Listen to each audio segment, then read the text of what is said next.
রাধে রাধে। আপনি যদি এই চ্যানেলে নতুন হয়ে থাকেন তো অবশ্যই সাবস্ক্রাইব করবেন এবং বন্ধুদের সাথে শেয়ার করবেন।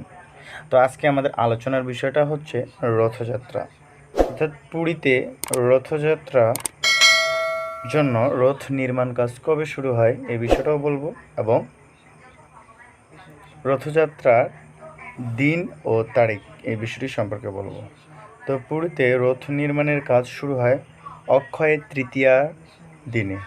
অক্ষয় তৃতীয়া দিনটি হচ্ছে যে তিথিতে, মানে যেই দিনে আপনি যে কোনো কর্ম করেন সেটা হচ্ছে অক্ষয় হয়ে থাকবে। তো যাই হোক, সেই অক্ষয় তৃতীয়া শুরু হয়ে দীর্ঘ 2 মাস কাজ চলে।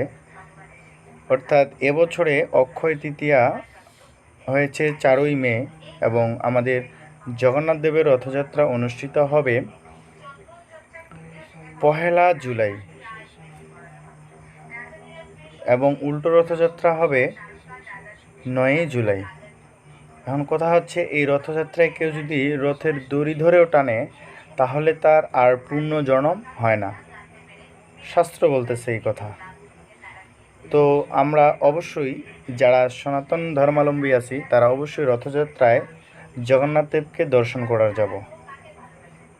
করতে যাব এবং ভগবানের রশি ধরে টানব, যাতে আমাদের আর